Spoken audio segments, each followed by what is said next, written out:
Good morning, good afternoon, and or good evening. Whatever time you found this video, I hope it has found you well.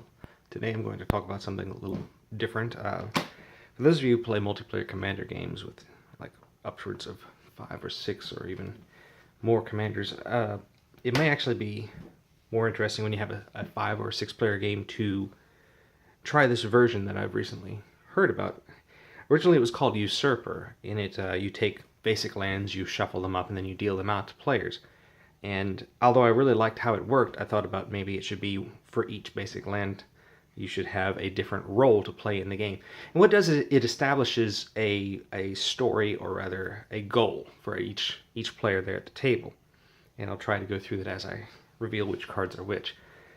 In a traditional game you'd have, let's see, I guess you'd start off by having 4 or more players. First off, you'd have the player who receives the island card. They start the game as the king, or the ruler in general. This player wins by killing all other players. I don't know if that shows up quite so well. But the king card basically means this is the only card that gets revealed. The king wins by defeating all other players. So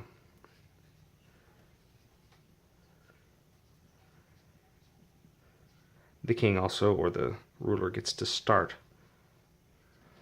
the match. It's kind of like establishes who it is who's going to be in control. Of course, he doesn't have to be king. In fact, you could just call it the ruler.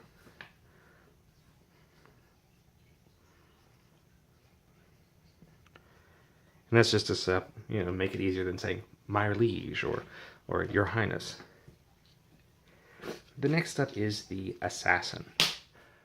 The player who gets the swamp card, they have to kill the king, and only by killing the king do they win.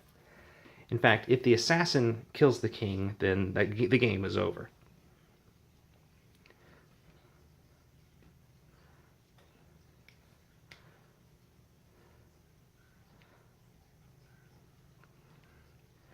Now, of course, the assassin wins no matter who kills the king, but obviously the assassin's ultimate goal is to be exactly the one who kills the king. So long as the king is defeated, the ruler is defeated, the assassin wins. But not all players can do that. Obviously, if you start off as the ruler, you're going to immediately have somebody who's trying to kill you. That's why we have the heir. Mountains are the heir to the throne. And believe it or not, you actually want to have the heir involved, because the heir's goal is to kill the assassin.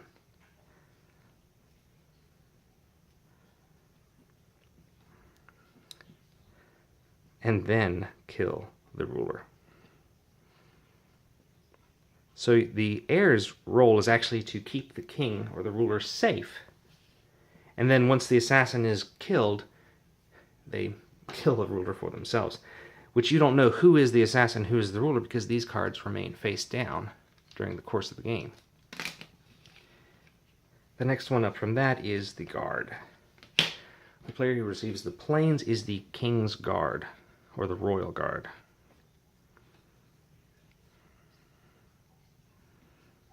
The royal guard just has to protect the king. They win if the king wins. Of course, the ruler doesn't know who the guard is. And ultimately, the ruler is going to kill you, unless you and the king are the only ones left standing. So that is a possible goal, but more than likely the ruler is going to kill everyone else.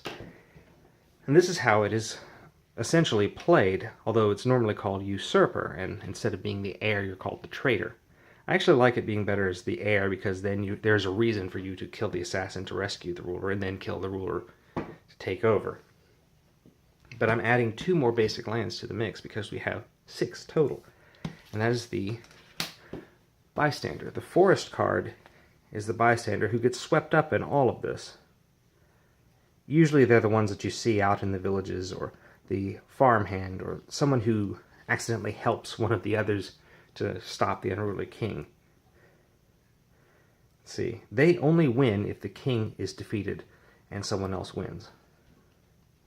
Let's see.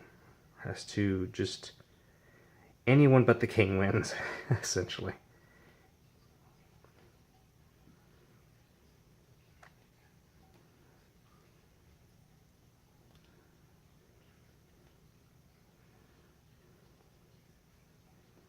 So the bystander is anyone except for the king winning.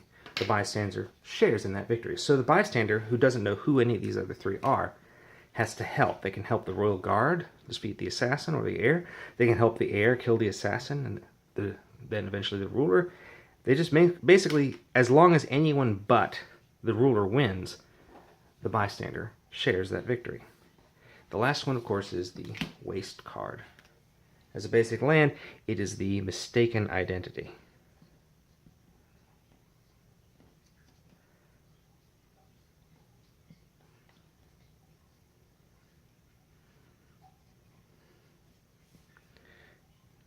The mistaken identity can trade with any other face-down card when that player is eliminated. So, if the assassin is killed by the heir or the bystander or the royal guard, the mistaken identity can trade their card with the assassin. What happens is you reveal that you are the mistaken identity, you hand it to whichever person was just eliminated from the game and take their card face down. You don't know what card it is you've just taken, but it's worthwhile for you to do, because then you resume the game under their role. So these 6 cards make the game a little bit more interesting. You know who it is that is trying to win, who starts the game, who gets to draw first, etc. And then their role is to defeat everyone else, even if they are the innocent bystander or the royal guard. Of course, the assassin is trying to kill the ruler, and possibly the bystander is trying to help the assassin kill the ruler. So,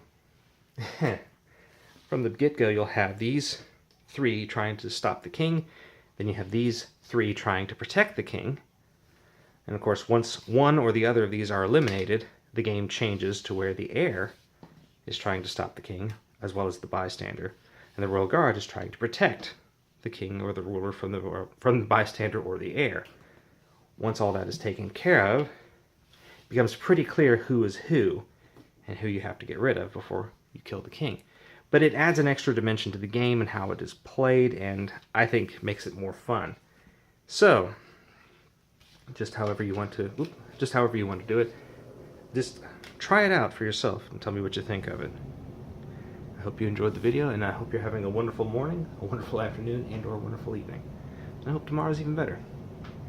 Take care, everyone.